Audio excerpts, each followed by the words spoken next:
कनकवदतौ संकीर्तनैकपितरौ कमलायताक्षौ विश्वम्भरौ द्विजवरौ जुगधर्मपालौ वन्दे जगत्प्रियकरौ करुणावतारौ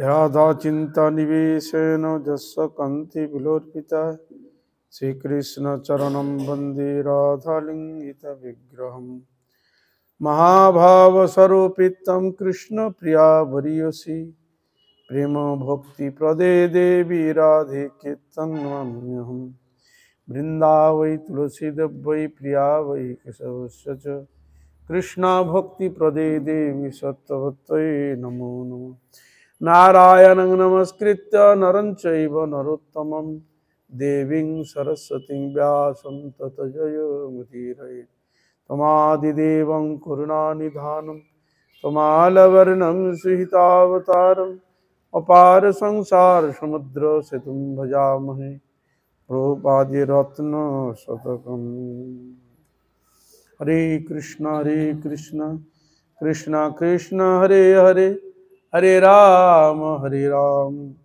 राम राम हरे हरे।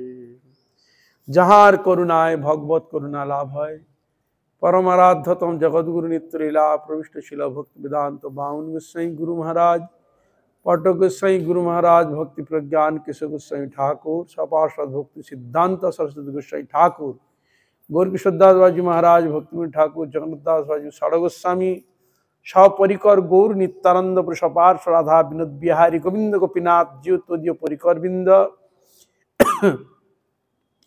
श्याम कुंड राधा कुंड सर्वाभिष्टपत गिरिराज महाराज गंगा जमुना तुलसी महारानी भक्ति देवी भक्ति शास्त्र जीव चरण कमल अधमे भक्तिपूर्ण अनंत अनंत कोटि साष्टांग दंडवत प्रणाम पूर्वक ताहाদের অহেতুক কৃপা আশীর্বাদ প্রার্থনা আপনারা কৃপা করুন আশীর্বাদ করুন যেন নিত্যকাল হরিগুরু বৈষ্ণবের মহিমা গুণগান কীর্তন করে আমার নরাধম পাপিষ্ঠ জনকে যেন আমি ধন্য করতে পারি।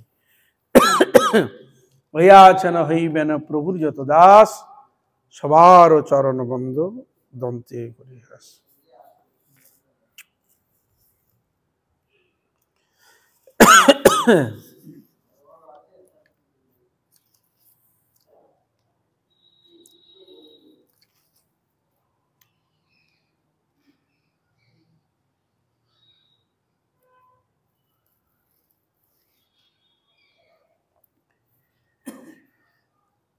শিল ভক্তি সিদ্ধান্ত সরস্বতী ঠাকুর প্রভুপাদের উপদেশ রত্ন শতক থেকে শ্রবণ করছি আমরা।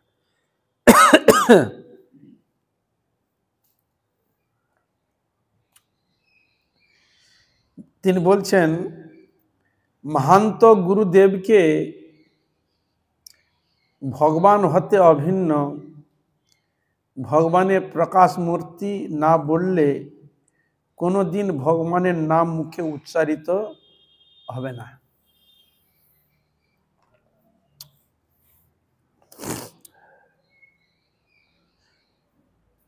যিনি আচার্য শাস্ত্রে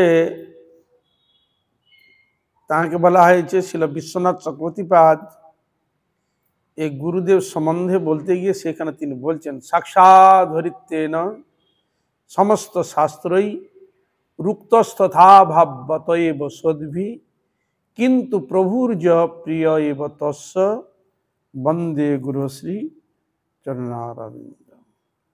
গুরুকে কিসের ন্যায় তাকে শ্রদ্ধা করবে ভক্তি করবে বলছে ভগবানের ন্যায়।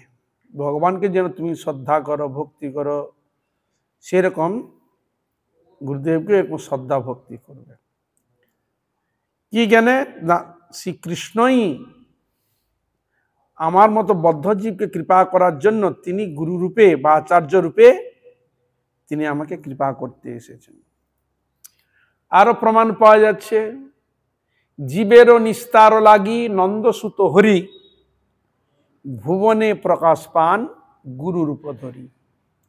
তা জীবকে নিস্তার মানে কৃপা করার জন্য স্বয়ং ভগবান তিনি গুরুরূপ ধারণ করে জীবকে কৃপা করে থাকেন। তার মন্ত্র তিনি গুরুরূপ ভক্তরূপ ধারণ করে তিনি জীবকে মন্ত্র প্রদান করে তার চরণে আকর্ষণ করে নিয়ে আসে।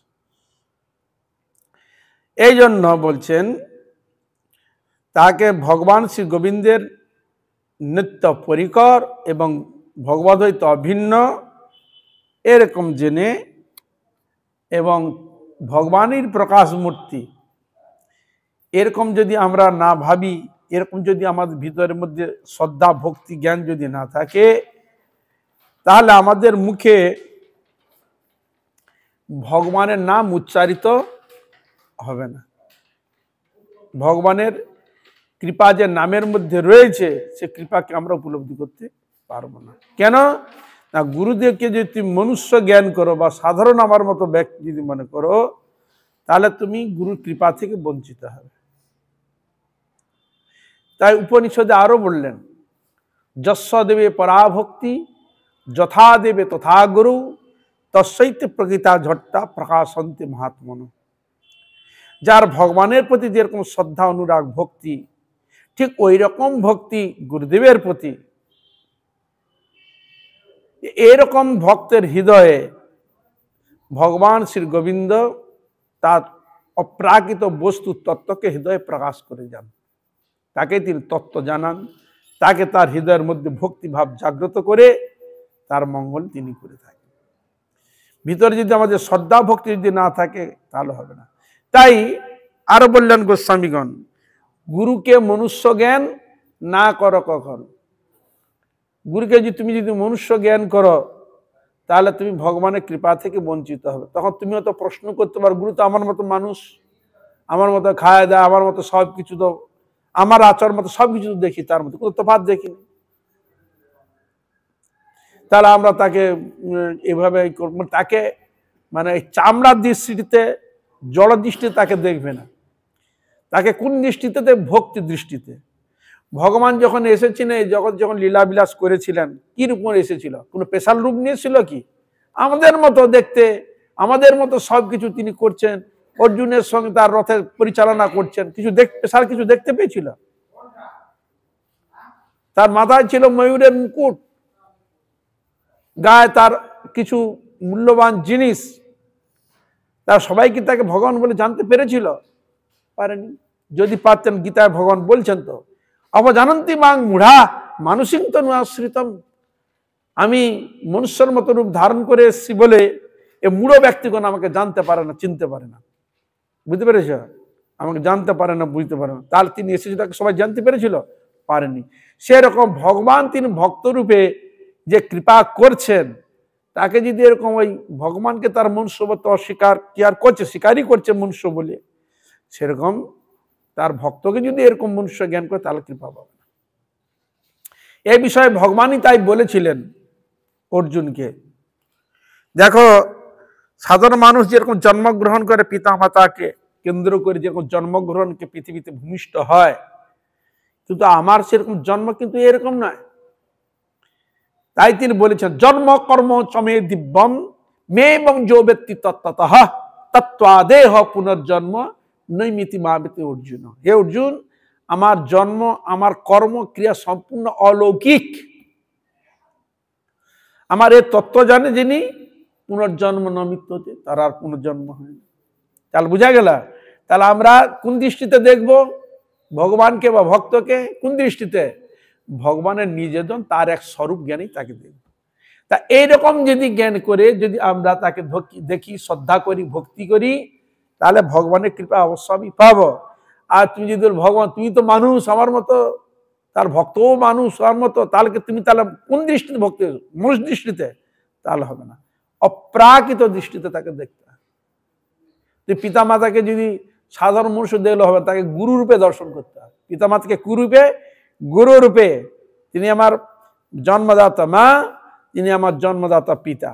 বুঝতে পেরেছ? মুসলমান রূপ এলেও তাকে কি হিসাবে শ্রদ্ধা করবে? গুরু আসনে। পিতা মাতা গুরু কি না? তা তুমি তা কি বলবে? গুরু বলবে না, ই বলবে। গুরু মাতা, গুরু পিতা, গুরু হন পতি। এই জগতে গুরু বিনা নাহি আর গতি, আছে না? তাহলে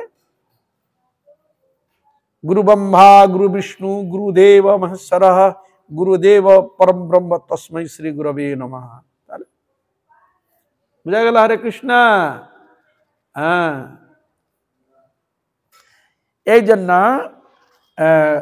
ভগবানের ভক্তকে তাকে ভগবানের প্রকাশ মূর্তি এরকমই করে গুরুদেবকে ভক্তি শ্রদ্ধা অনুরাগ করবে, মনুষ্য জ্ঞান করবে না।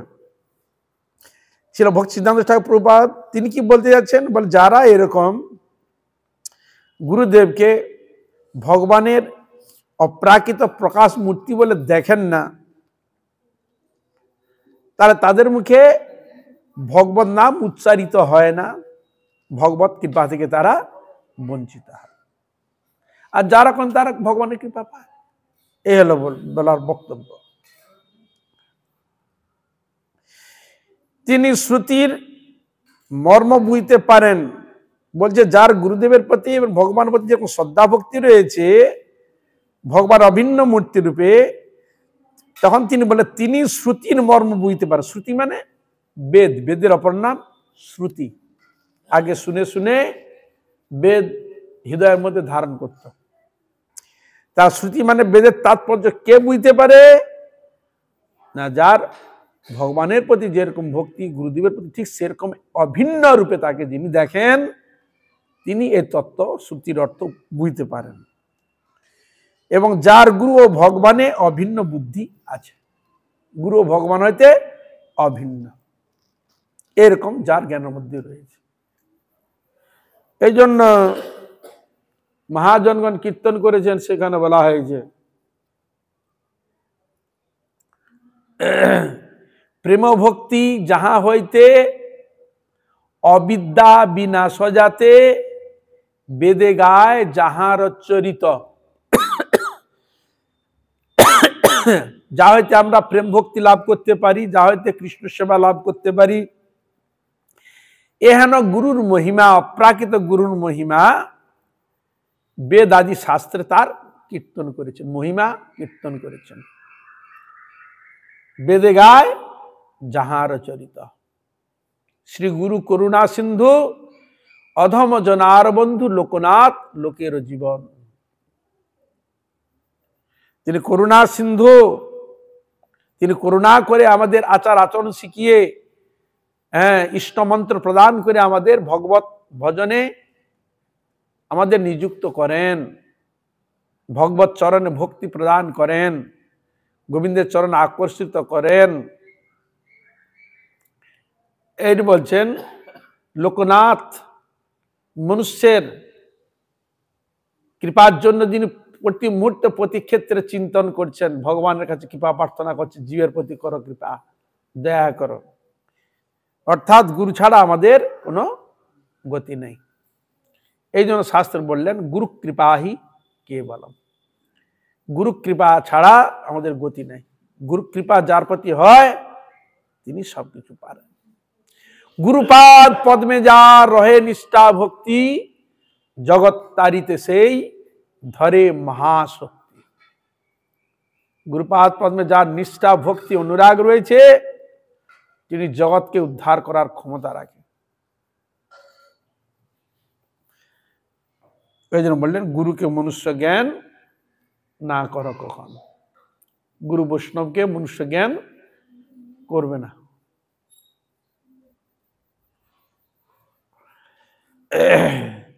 শ্রী গুরুদেব মর্ত নহেন, আর ক্লিয়ার করছেন তিনি,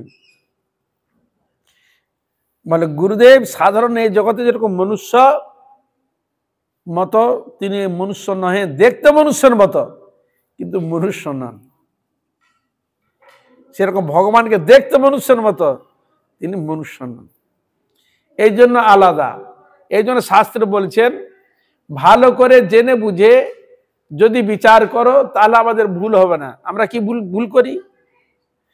কখনো দেখা যাচ্ছে ভগবানকে বলি মনুষ্য, আবার কখনো মনুষ্যকে বলি ভগবান। কখন আবার আরোপ করি, ভগবানকে ভগবান করতে কি হয়, কিন্তু মনুষ্যকে ভগবান বলে আরোপ করতে দ্বিধাবোধ করে না। এটা হয় কিনা? তাহলে এই জন্য এখানে বলছেন যে গুরুদেব মর্ত নহেন।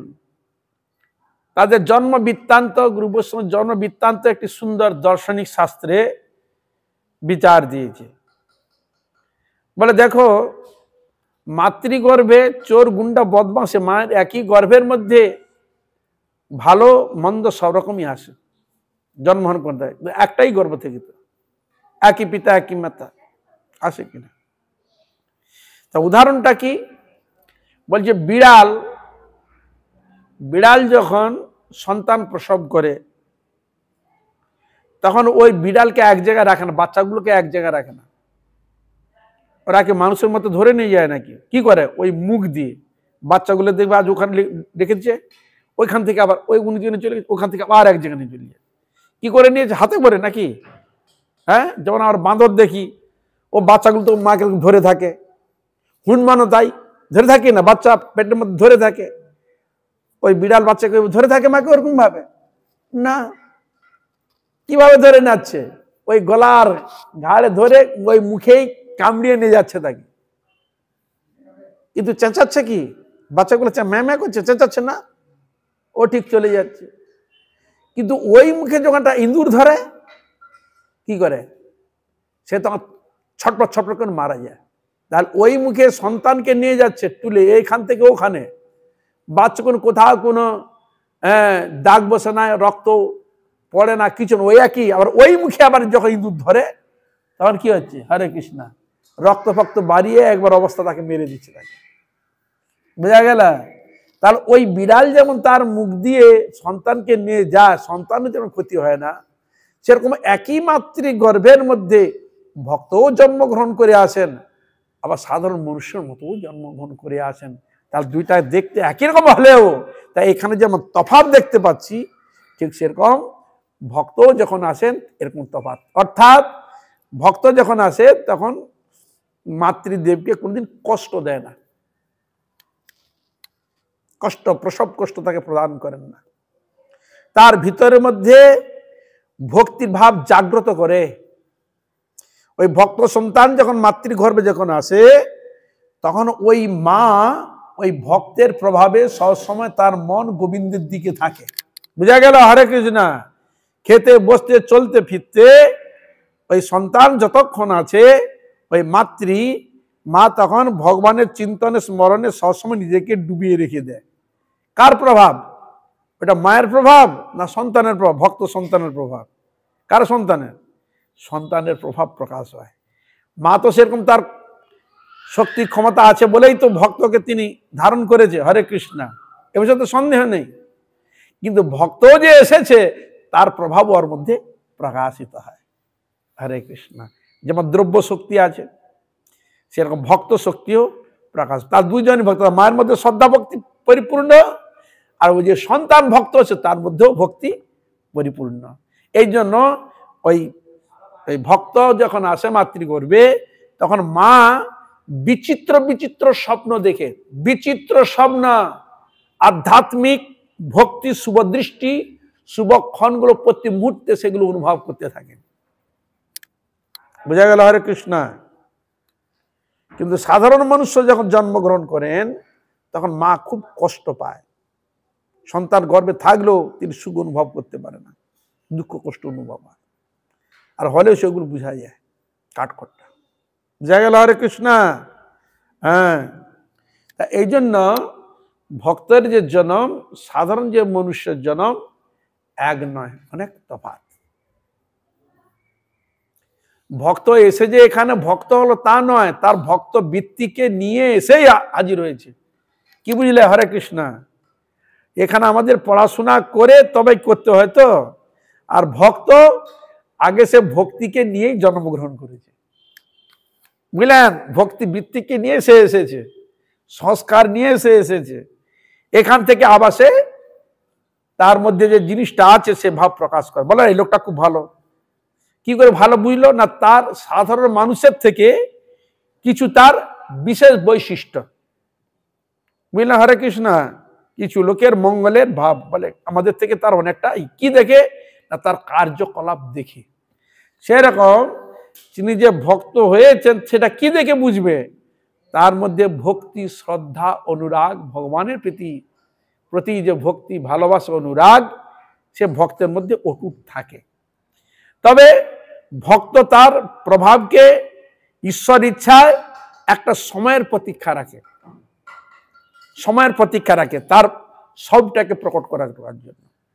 কোন ক্ষেত্রে দেখা যায় মাতৃর গর্ভ থেকে ভক্ত হয়ে এসে আসছে, যেমন দেখতে চাই প্রহ্লাদ মহারাজ, এরা মাতৃর গর্ভ থেকে ভক্তি নিয়ে জাগ্রত হয়েছে না। আবার কেউ দেখা যাচ্ছে জন্মগ্রহণ করেছে তারপরে তা প্রকাশ পাচ্ছে। আবার কারো দেখা যাচ্ছে মানে বৃদ্ধ বা বৃদ্ধা বয়সে প্রকাশ পাচ্ছে। বুঝলে হরে কৃষ্ণা, বৃদ্ধ বা বৃদ্ধা বয়স বা মধ্যম বয়সে এরকম প্রকাশ পাচ্ছে। মানে তার যে ভিতরে যে সেই সর্বশক্তিটা যে রয়েছে, ভক্তি যে শ্রদ্ধা অনুরাগটা আসছে বিশেষ ক্ষেত্রে ভগবত কর্তৃক সেটি তাকে প্রকাশিত করে আমাদের সামনে নিয়ে এসে হাজির হয়। অনেক সময় আমরা দেখতে পাচ্ছি, যেমন উদাহরণ পাই পৌরাণিক দিকে এসো, রত্নাকর নাম শুনেছ? রত্নাকর, দস্যু রত্নাকর নাম শুনেনি? বাল্মীকি নাম শুনেছ? হ্যাঁ, দেখলাম ওই বাল্মীকি নাম শুনেছে।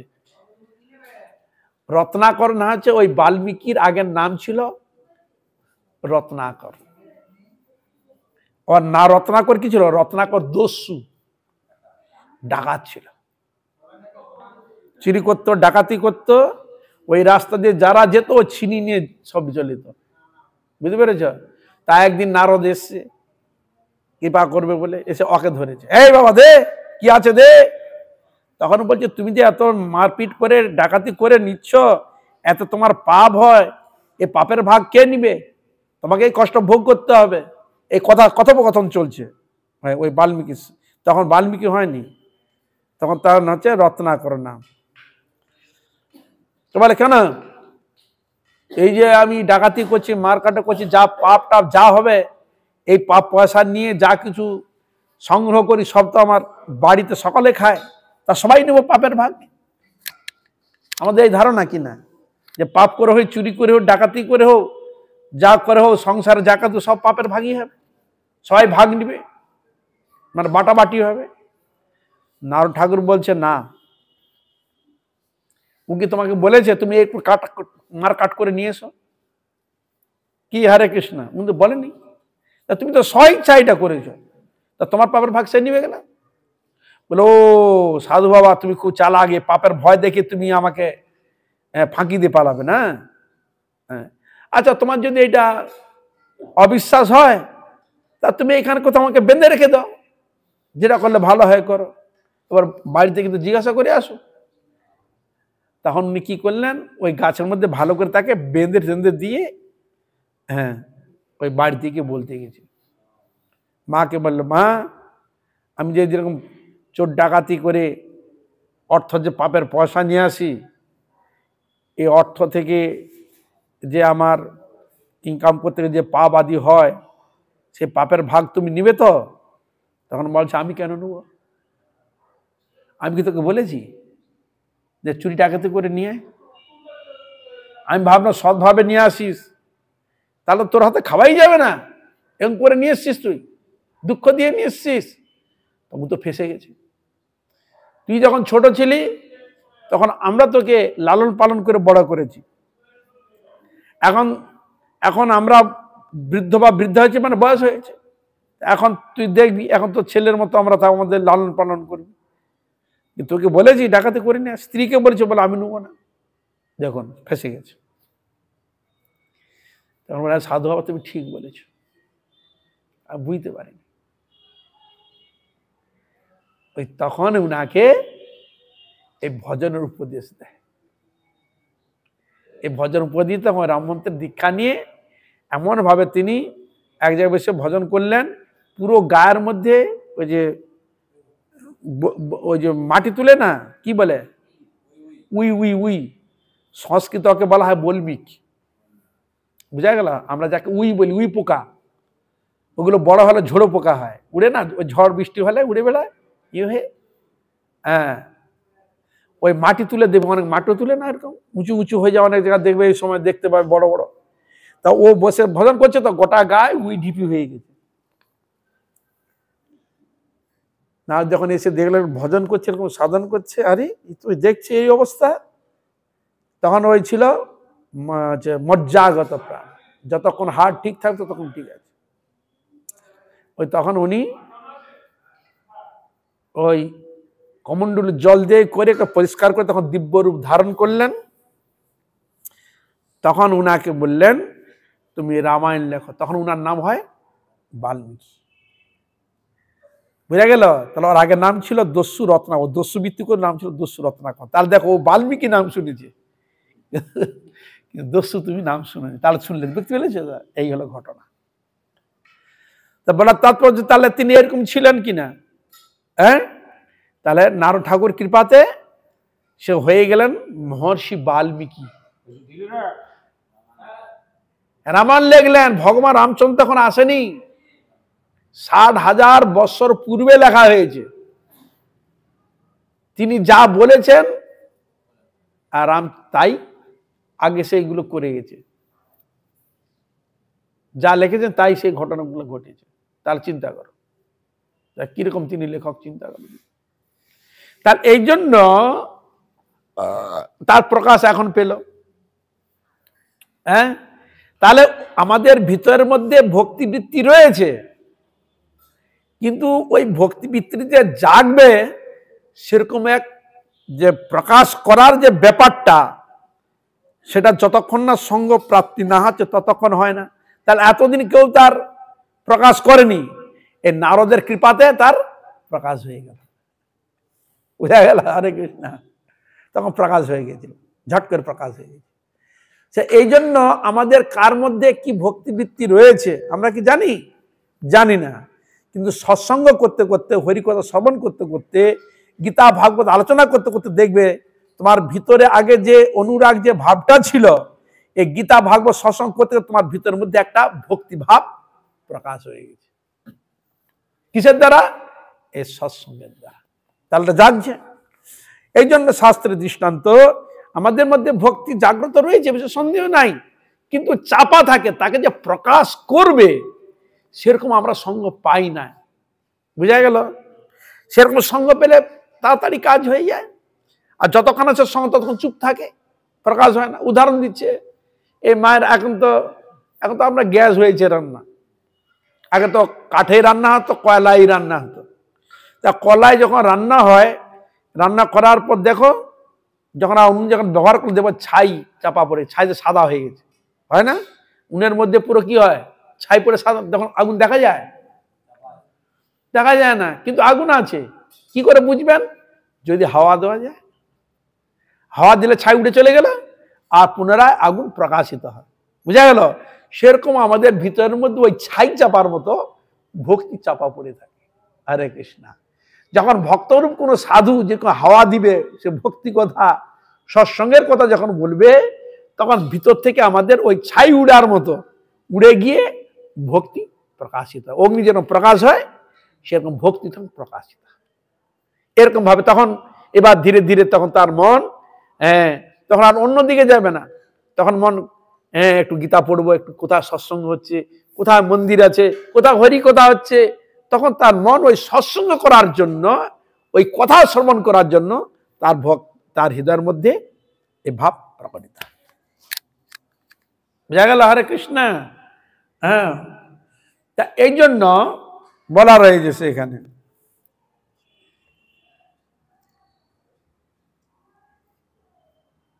তা এই জন্য বললেন যে ভক্ত কাকে ভগবান কখন কোন মুহূর্তে কিভাবে কৃপা করে মহান করবে বলা খুব দুষ্কর। মহাপ্রভু লীলা দেখতে পাচ্ছি, জগাই মাধাই মদমাতাল, নিত্যানন্দ প্রভুর কৃপা এমন পেয়ে গেলেন, হয়ে গেলেন পরম ভক্ত।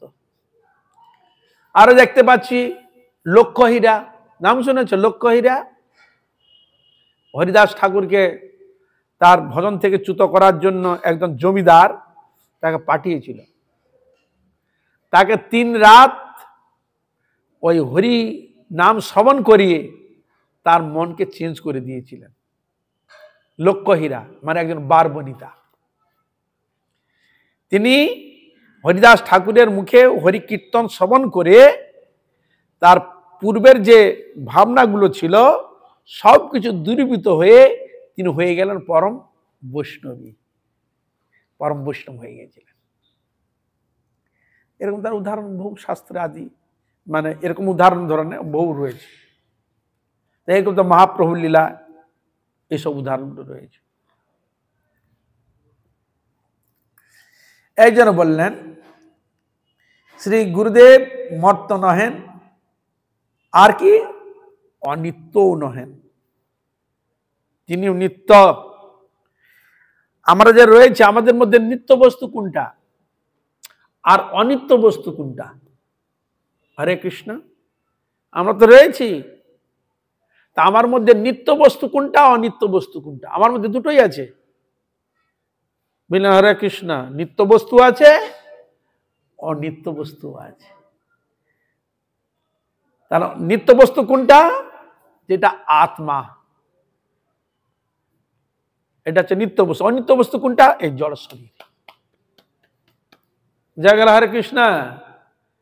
এই নিত্য বস্তু যে আত্মা, এ যখন এই দেহকে ছেড়ে চলে যায় তখন এই মৃত, তখন মৃত হয়ে গেল।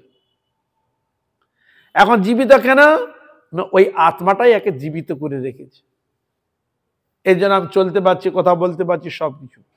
ও চলে গেলে বল হরি। হ্যাঁ, তাহলে এই শরীরটা আছে অনিত্য আর আত্মাটা আছে নিত্য। তার জন্ম কার হয়? এই জড় শরীরের জন্ম হয়। আর নিত্য বস্তুর জন্ম হয় কি না? নিত্য বস্তু কোনোদিন তার জন্মও নাই, তার মৃত্যুও নাই। যার জন্ম আছে তার মৃত্যু আছে, তার শরীরের জন্ম আছে এই জন্য মৃত্যু। এই যে জগৎকে এই জন্য বলা ধ্বংসশীল, আজ আছে কাল নাও থাকতে পারে, পরিবর্তন হতেই পারে। মানুষ পরিবর্তন হয় না, আজ আছে কাল নেই, নাও থাকতে পারে। কিন্তু আত্মা নিত্য, তার কোনো ধ্বংস নাই, তার মৃত্যু নাই, তার জন্ম নাই।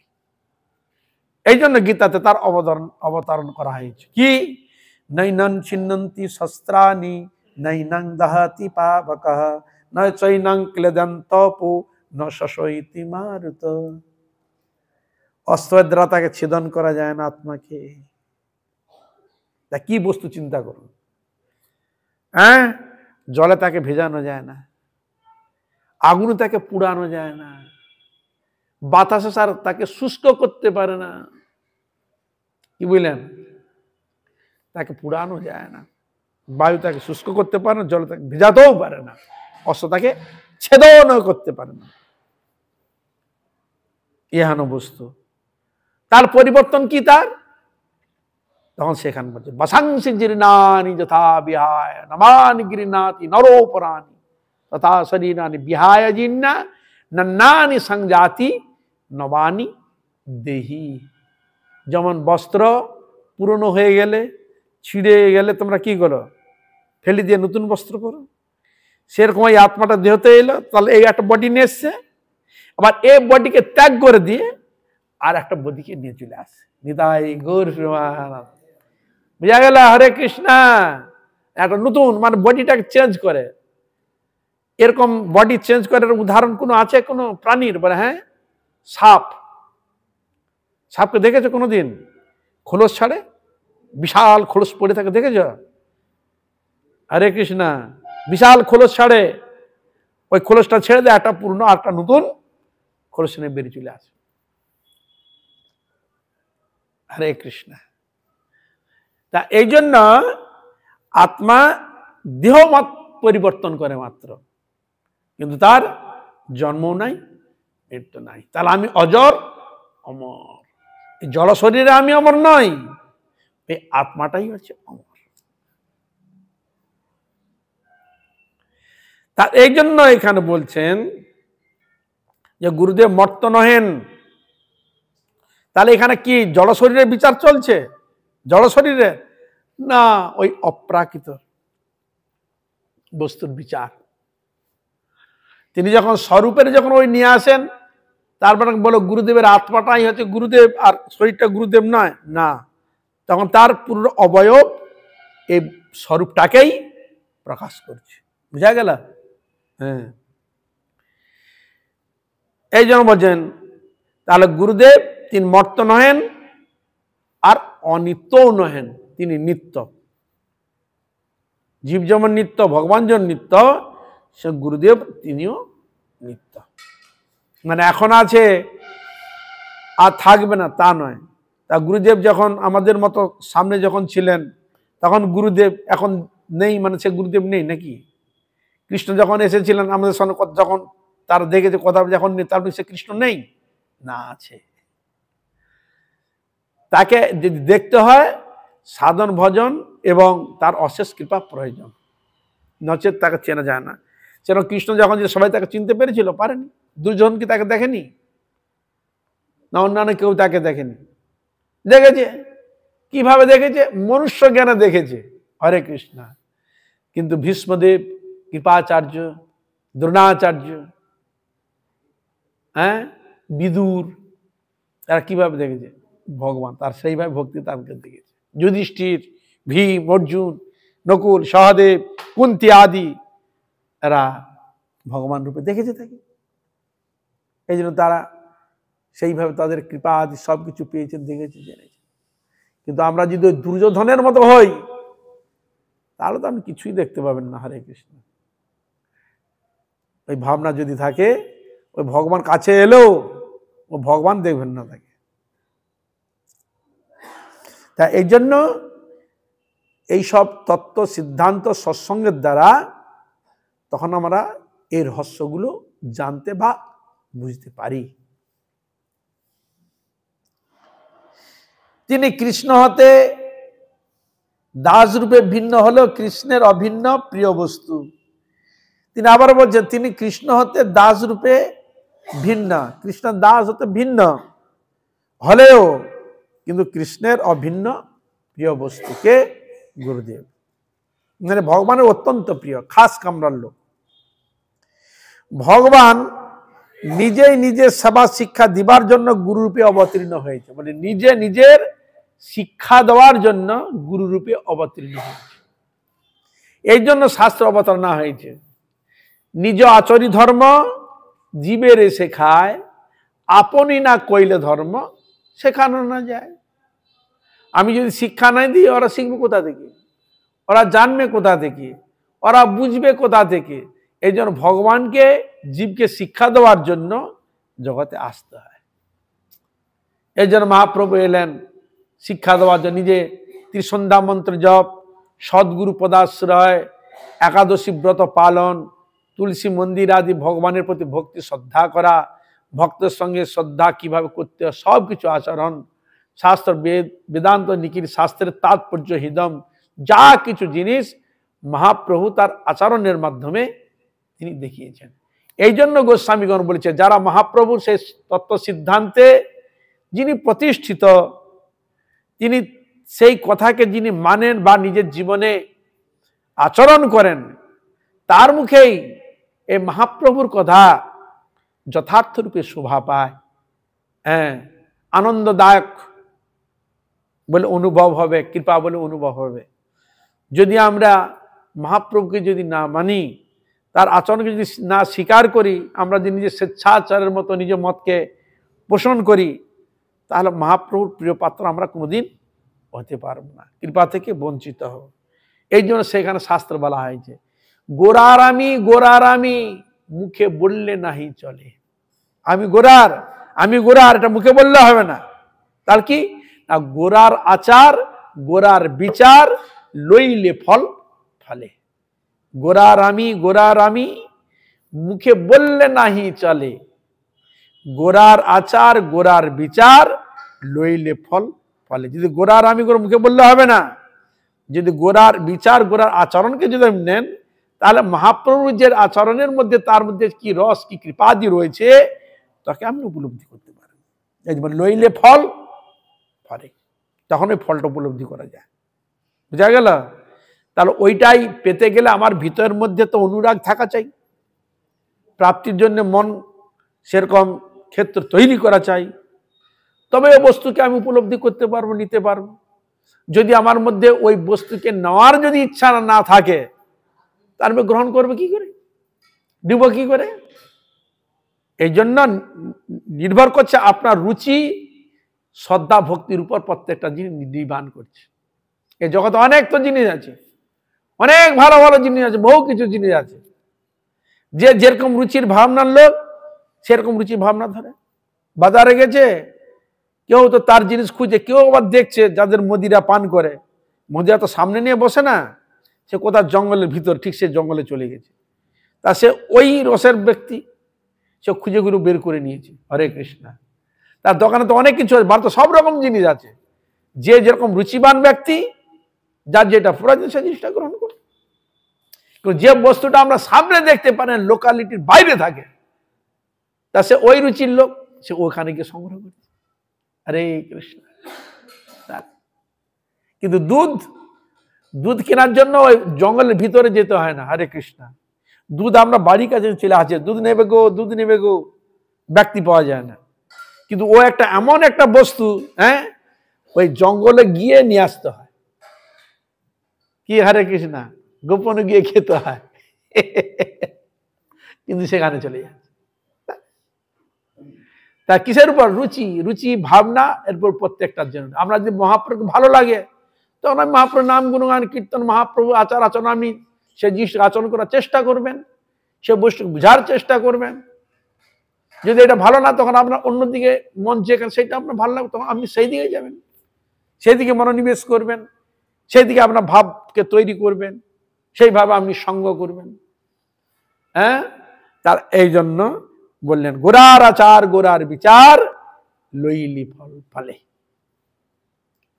আচরণ করবো না, গোরার কৃপা নিতে চাই, আর সাধন করতে যাও, কোনোদিন হবে না। বললেন মানে দুধের স্বাদ ঘোলে মিটাবো, দুধ খাবো না, ওই সার বস্তুটা তুলে নেবে, ঘোলটা থাকলে ওইটাই খাবো, তাহলে আমি দুধের স্বাদ কোনোদিন পাবেন না। ঘোলের স্বাদ আলাদা, দুধের স্বাদ আলাদা। হরে কৃষ্ণ। এই জন্য ভগবান নিজেই নিজের শিক্ষা দিবার জন্য গুরুরূপে অবতীর্ণ হয়েছে।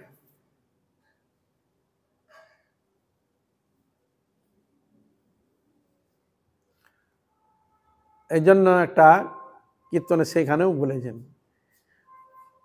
হরি হয়ে বলছ হরি, সে আবার কেমন শ্রী মধুসূদন।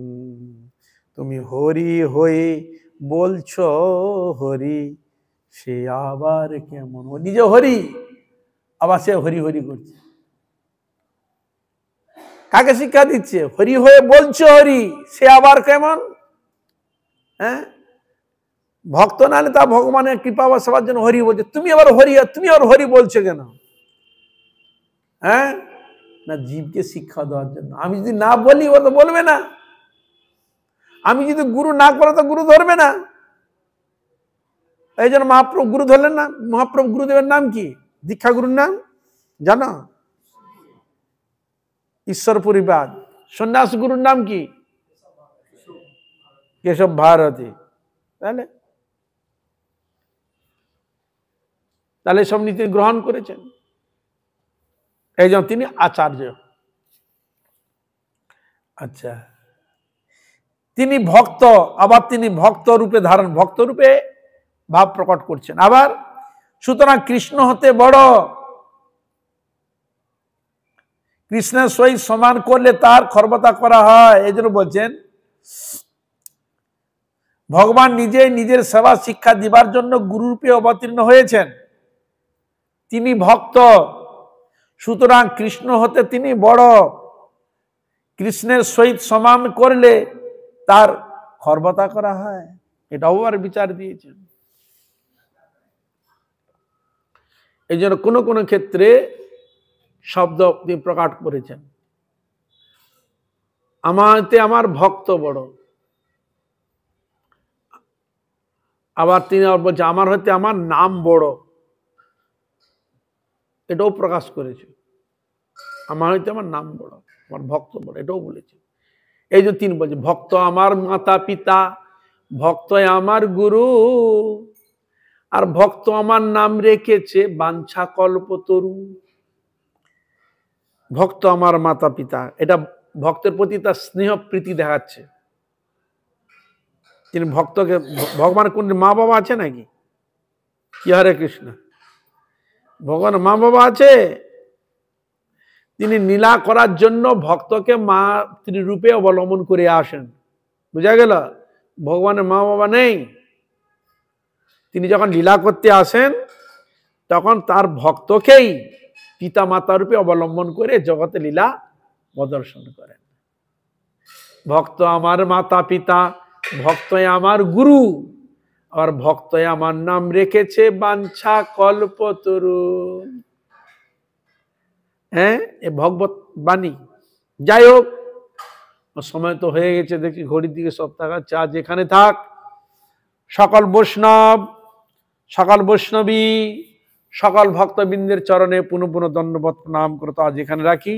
বাঞ্ছা কল্পতরুভ্যশ্চ কৃপা সিন্ধু ভয়েবচ পতিতানাং পাবনেভ্যো বৈষ্ণবেভ্যো নমো নমঃ। আপনার কৃপা করুন, আশীর্বাদ করুন যেন এইভাবে হরিগুরু বৈষ্ণবের মহিমা গুণগান কীর্তন করে আমার নরাধম পাপিষ্ট জনকে যেন আমি ধন্য করতে পারি।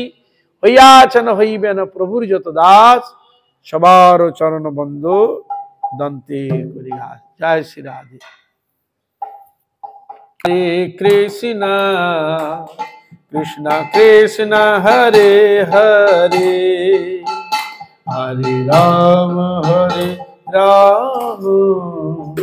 রাম রাম হরে হরে, হরে কৃষ্ণ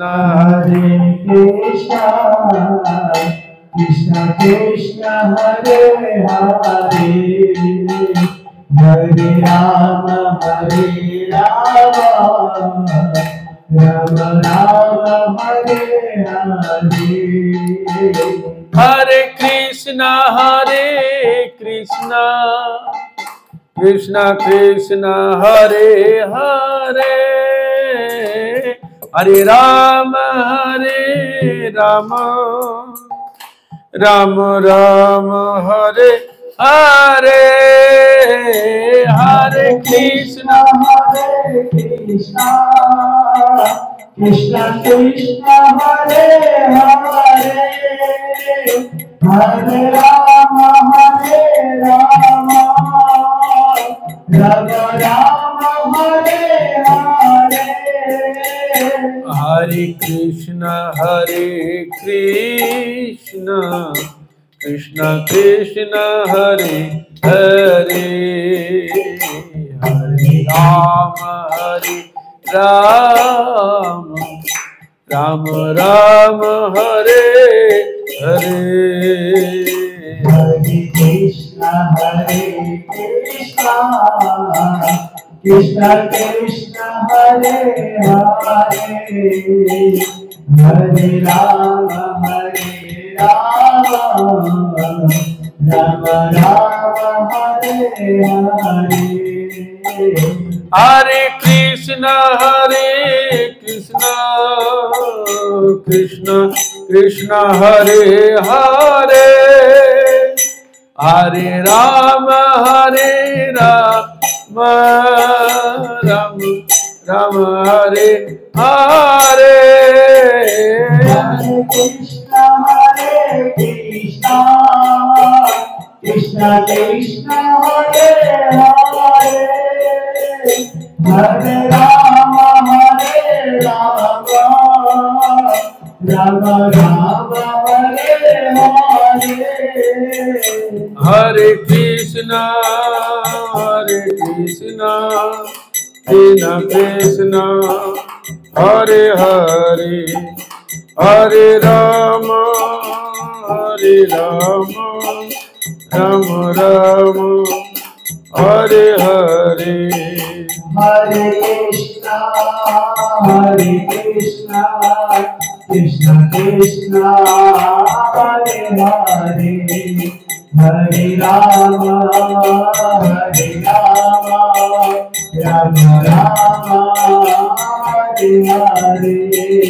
हरि बोल हरि बोल हरि बोल हरि बोल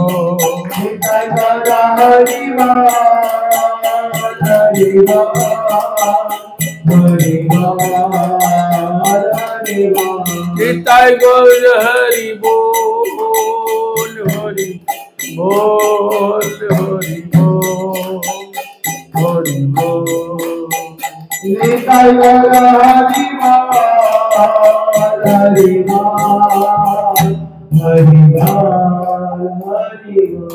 निताई गौर प्रेमानंदे हरि जय।